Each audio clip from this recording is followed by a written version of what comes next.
Hello friends, competitive 7 में आपका स्वागत है। मैं गौतम।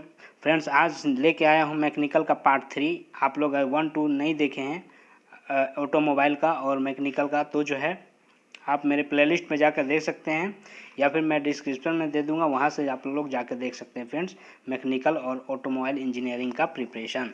तो अब चलिए, और एक चीज़ और है कि मैं जो कल रिजल्ट जो है घोषित कर दिया गया था मेंस का, जो सिविल मेंस इंजीनियरिंग मेंस का था, उसका रिजल्ट जो है घोषित कर दिया गया, और मैकेनिकल का। तो आप लोग नहीं देखे हैं तो आप लोग भी मेरे चैनल पर जाकर उसे देख सकते हैं। इसी तरह करता हूँ फ्रेंड्स कि जो भी अपडेट बिहार से निकल के आते हैं तो मैं आप लोग से शेयर कर देता हूँ। फ्रेंड्स, मेरे चैनल को सब्सक्राइब कर लीजिए।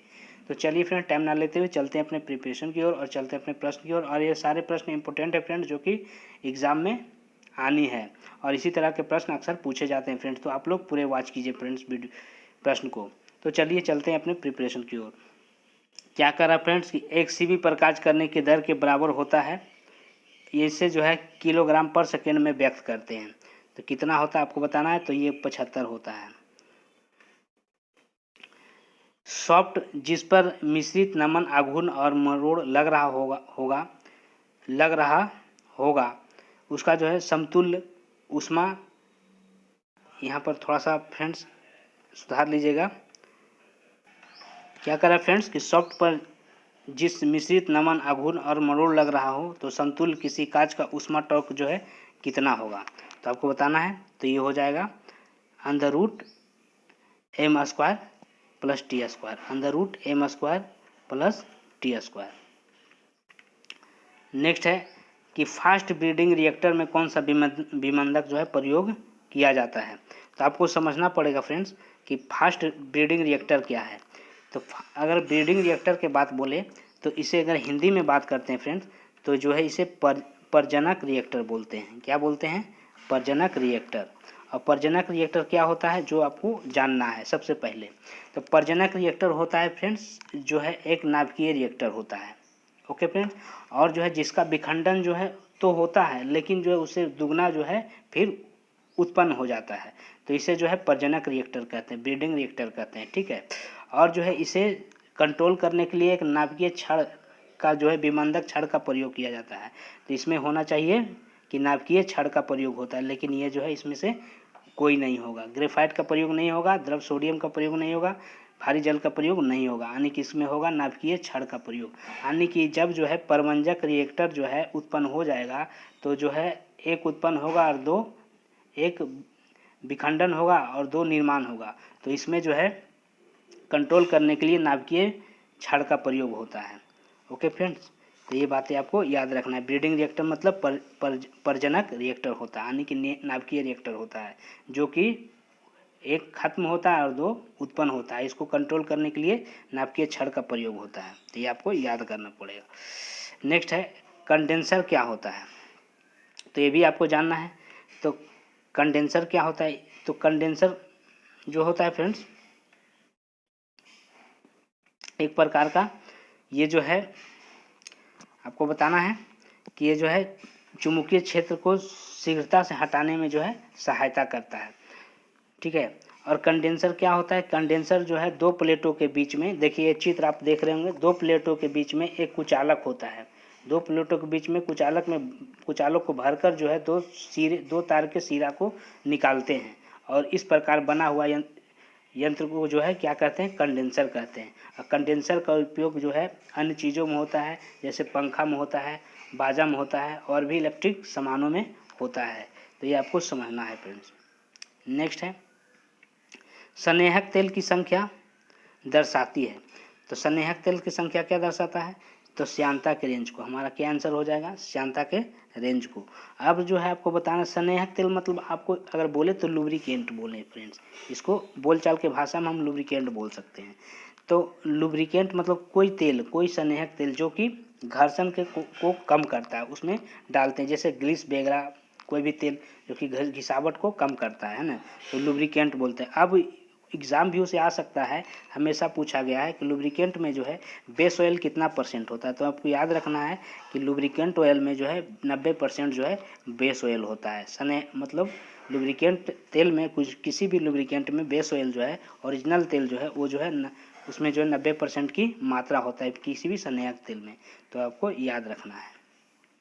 नेक्स्ट है कि कंप्यूटर के लिए इनपुट किस रूप में हो सकती है, तो ये हो सकता है पंच कार्ड के रूप में। हमारा आंसर बी हो जाएगा। ये कई बार पूछा गया मैकेनिकल इंजीनियरिंग में आया हुआ प्रश्न है फ्रेंड्स। और पंच कार्ड क्या होता है, तो पंच कार्ड जो है ना, आपको बताते हैं, ये जो है कि एक डाटा को स्टोर करने के लिए बनाया गया था 1900 ईस्वी में, है ना। डाटा को स्टोर करने के लिए जो है इसे उपयोग किया जाता है ना। और जो है पंच कार्ड जो है किस चीज़ का बना होता है, एक कठोर कागज़ का बना होता है। एक कागज़ होता है, देखिए इस प्रकार, तो इस प्रकार जो है कठोर कागज़ का बना होता है punch card. Okay friends, next है एक चीज़ और फ्रेंड्स, तो पंच कार्ड का निर्माण भी आपको हम बता देते हैं। ये तो कागज़ का, कठोर कागज़ का बना होता है, और जो है ये जो है डाटा को स्टोर करने के लिए भी काम आता है। और जो है इसका निर्माण जो है आपको जानना है, तो सेम्पोन, देखिए ये सेम्पोन है, 2 वैज्ञानिक ने किए थे। तो एग्जाम ऑफ व्यू से आपको याद रखना है, सेम्पोन और कारस्कोव, ये जो है 2 वैज्ञानिक ने किया था। और ये जो है कठोर मतलब कठोर कागज़ का जो है कार्ड का एक टुकड़ा होता है, और इसे जो है डिजिट स्टोर करने के लिए, जो है डाटा को स्टोर करने के लिए इसका काम आता था और आता है। 1900 में इसका प्रयोग इसीलिए किया गया था। नेक्स्ट है कि एक यूनिट जो है रिकॉर्डिंग मशीन के लिए इनपुट किस रूप में हो सकती है, तो आपको बताना है। तो वो जो है निम्न स्तर, ये जो है यूनिट रिकॉर्डिंग की बात कर लें तो वो जो है यही बात है फ्रेंड्स, पंच कार्ड के रूप में हो सकती है। यूनिट रिकॉर्डिंग जो है डिजिट, जो हम डाटा रखते थे, इनपुट रखते थे, वो जो है किस रूप में हो सकता था, तो वो पंच कार्ड के रूप में। एक यूनिट रिकॉर्डिंग मशीन के लिए इनपुट किस रूप में हो सकती थी डाटा रखने के लिए, तो वो जो है पंच कार्ड के रूप में होती थी। नेक्स्ट है कि ट्रान और कोबल क्या है, तो एक कंप्यूटर भाषा है फ्रेंड्स, तो ये जो है एक निम्न स्तरीय भाषा है, ट्रान और कोबल। नेक्स्ट है हुक के नियम के अनुसार प्रत्यास्था सीमा के अंदर क्या होता है, तो प्रतिबल होता है और विकृति होता है। और हुक के नियम आपको याद रखना है कि हुक के नियम जो है प्रत्यास्था के नियम को जो है दर्शाता है। नेक्स्ट है कि पाइसन का अनुपात 1/m, ये सभी फ्रेंड्स इंपॉर्टेंट क्वेश्चन है जो कि कई बार पूछे गए एग्जाम में, मैकेनिकल एग्जाम में, और ऑटोमोबाइल का भी करवा रहा हूँ, तो वो भी आप जो है जाके मेरे प्लेलिस्ट पे देख सकते हैं फ्रेंड्स। एक भी क्वेश्चन छोड़िएगा ना फ्रेंड्स, आपको इससे दिक्कत भी हो सकता है, क्योंकि ये सारा क्वेश्चन इंपॉर्टेंट है, और आप अगर हमेशा प्रयास करेंगे तो जो है वहाँ ज़्यादा टिक लगा पाएंगे फ्रेंड्स, ज़्यादा से ज़्यादा अचीव कर पाएंगे। तो चलिए फ्रेंड्स, क्या है कि पाइसन का अनुपात 1/m का मान कभी भी अधिक नहीं होता, तो है ना, तो 0.5 से। पॉइसन क्या होता है फ्रेंड्स, ये समझना है आपको। एग्जाम ऑफ व्यू से भी सब कुछ समझ के चलना है फ्रेंड्स, पॉइसन होता है आखिर क्या है। तो ये जो है अमिश्रित पदार्थों का एक मिश्रण होता है, जैसे कि तेल और पानी, ये कभी मिल नहीं सकता है। तो इसी का जो इस प्रकार के चीज़ को दूध और क्रीम, ये उदाहरण है, ठीक है। तो ये सब मिल नहीं, अमिश्रण है, ये मिल नहीं सकता। तो इसी चीज़ का एक जो है मिलावट होता है, जिसको जो है मतलब अमिश्रीय चीज़ का मिश्रण होता है, तो उसे जो है हम क्या कहते हैं, पॉइसन कहते हैं। इसका जो है मान कभी अधिक नहीं होता 0.5 से। तो ये बातें आपको याद रखनी है। ओके फ्रेंड्स, स्क्रू जैक की दक्षता कितना होता है, तो ये भी आपको याद रखना है कि स्क्रू जैक की दक्षता कितना होता है। तो हमारा आंसर हो जाएगा 2α 90 डिग्री। नेक्स्ट है कि जनरल बेयरिंग में घर्षण बल आघूर्ण को कैसे निरूपित करेंगे, तो आपको बताना है। तो T बराबर होता है μWr, इस तरह से जो है हम इसे घर्षण बल आघूर्ण को निरूपित करते हैं। अब बेयरिंग क्या होता है, ये जो याद करना है कि एग्जाम ऑफ व्यू से ये भी इम्पोर्टेंट है। तो बेयरिंग 2 प्रकार के होते हैं, एक होते हैं प्लेन स्लाइडर बेयरिंग, दूसरे होते हैं रोलर और एंटी फ्रिक्शन बेयरिंग, ठीक है। तो आपको जानना है कि प्लेन सिलेंडर बेयरिंग क्या होते हैं। तो प्लेन सिलेंडर बेयरिंग में जो होता है उसमें जो है कॉन्टैक्ट एरिया ज़्यादा होता है, इस प्रकार का होता है फ्रेंड्स। और इसमें जो है कॉन्टैक्ट एरिया को कम करने के लिए प्लेन बेयरिंग में आपको एग्जाम व्यू से आ सकता है कि कौन सा बेयरिंग में जो है ग्रीस ऑयल का प्रयोग करते हैं, तो प्लेन बेयरिंग में करते हैं। प्लेन सिलेंडर बेयरिंग में जो है ग्रीस ऑयल का प्रयोग करते हैं। इस प्रकार के बेयरिंग में ग्रीस ऑयल का प्रयोग करते हैं, क्योंकि जो है इसका जो है कंडेंसर एरिया को कम करने के लिए। उसी प्रकार है रोलर और एंटी फ्रिक्शन बेयरिंग। इसमें जो है कंडेंसर एरिया की जगह जो है लाइनर एरिया होता है, इसलिए जो है इसे एंटी रोलर और एंटी फ्रिक्शन बेयरिंग बोलते हैं। तो ये बातें आपको याद रखना है कि दो प्रकार के बेयरिंग होते हैं, planar cylinder bearing, slider bearing और रोलर एंटी फ्रिक्शन बेयरिंग। तो ये बातें आपको याद रखनी है। नेक्स्ट है फ्रेंड्स कि एक गति पालक पहिए की चाल का उच्च वचन गुणांक क्या होता है, तो आपको याद रखना है। तो W by del by omega होता है। तो ये आपको याद रखना है। अनुप्रस्थ कंपन की प्राकृतिक आवृत्ति की तुलना में सॉफ्ट की क्रांतिक चाल कितनी होती है, तो जो है ये जो है समान होता है। ओके फ्रेंड्स, नेक्स्ट है अनुप्रस्थ तरंग के बारे में बता देते हैं। प्रकाश में होती है, प्रकाश में होता है, ठीक है। नेक्स्ट है अचानक प्रयुक्त लोड के कारण उत्प्रेरक प्रतिबल के तुलना में धीरे धीरे लगाए गए लोड के कारण उत्प्रेरक प्रतिबल होता है। तो ये जो है कितना गुना होता है, तो ये जो है आधा होता है, ठीक है। अब जो है उत्प्रेरक क्या होता है, उत्प्रेरक मतलब होता है, इसका परिभाषा बोले तो अचानक अभिक्रिया हो जाना, अचानक अभिक्रिया में वृद्धि, अभिक्रिया में वृद्धि क्या कहलाता है, उत्प्रेरक कहलाता है। प्रतिबल के बात बोले तो प्रतिबल की बात बोले तो स्ट्रेस बोल सकते हैं, इसको क्या बोल सकते हैं, स्ट्रेस। किसी भी चीज़ का तनाव क्या होता है, प्रतिबल होता है। या फिर हम इसको इस प्रकार बोल सकते हैं कि किसी भी अनुप्रस्थ काट के क्षेत्रफल पर जो है प्रतिबल कार्य करता है। ओके फ्रेंड्स, और जो है तीसरे कंडीशन में यह बोल सकते हैं कि दूसरे कणों के द्वारा जो है अपने कणों पर लगाया गया बल को क्या करते हैं, प्रतिबल कहते हैं। तो आपको याद हो गया। और सीधा एग्जाम्पल में हम सीधा तरह से हम उदाहरण में बोल सकते हैं कि स्ट्रेस, किसी भी तनाव को जो है हम प्रतिबल बोल सकते हैं। या जो है अनुप्रस्थ काट के क्षेत्रफल पर काम करता है प्रतिबल।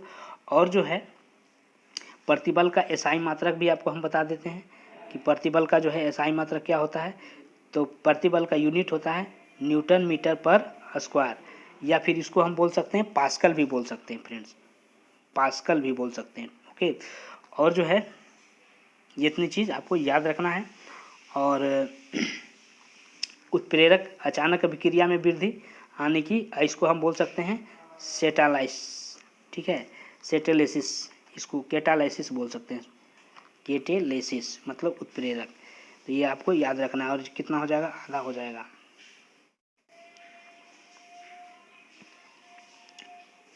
और इसका बीमा, प्रतिबल के बीमा भी जान लेते हैं। तो बीमा होता है ml पर, इसकी बीमा की बात कर ले फ्रेंड्स, तो बीमा होता है ml इन्वर्स पर t स्क्वायर, ये प्रतिबल की बीमा होती है। तो ये सारा चीज़ आपको जानना है। नेक्स्ट है कि अभियंत्रण उद्देश्यों के लिए कौन से कंप्यूटर सबसे प्रयुक्त होते हैं। तो अभियंत्रण मतलब क्या होता है, इंजीनियर के लिए, अभियंत्रण मतलब इंजीनियरिंग के लिए एनालॉग कंप्यूटर सबसे अधिक उपयोग होती है। ये देखिए एनालॉग कंप्यूटर है। डिजिटल कंप्यूटर क्या होता है, जिसमें जो है हम देख सकते हैं आंकड़े को, संख्या को गिन सकते हैं। डिजिटल मतलब क्या होता है, जिसमें डिजिट को जो हम डिजिट के रूप में हम उसे देख सकते हैं, गिन सकते हैं, है ना, ये सब डिजिटल हो गया। तो ये बातें आपको याद रखना है। और एनालॉग कंप्यूटर हो गया, ये जो है केवल गिनने का काम आता है, और इसे जो है इसमें जो संख्या को हम देख सकते हैं। एनालॉग में जो है क्या होता है कि जैसे इसको हम तौल सकते हैं, गिन सकते हैं, है ना। जैसे एनालॉग के उदाहरण अगर हम दे दें तो ताप हो गया, दाब हो गया, जिसको हम माप सकते हैं, गिन सकते हैं, है ना, पर उसे देख नहीं सकते हैं। ओके फ्रेंड्स, तो ये जो हो गया एनालॉग हो गया। तो ये आपको याद रखना है। नेक्स्ट है ऑपरेटिंग सिस्टम का एक भाग है।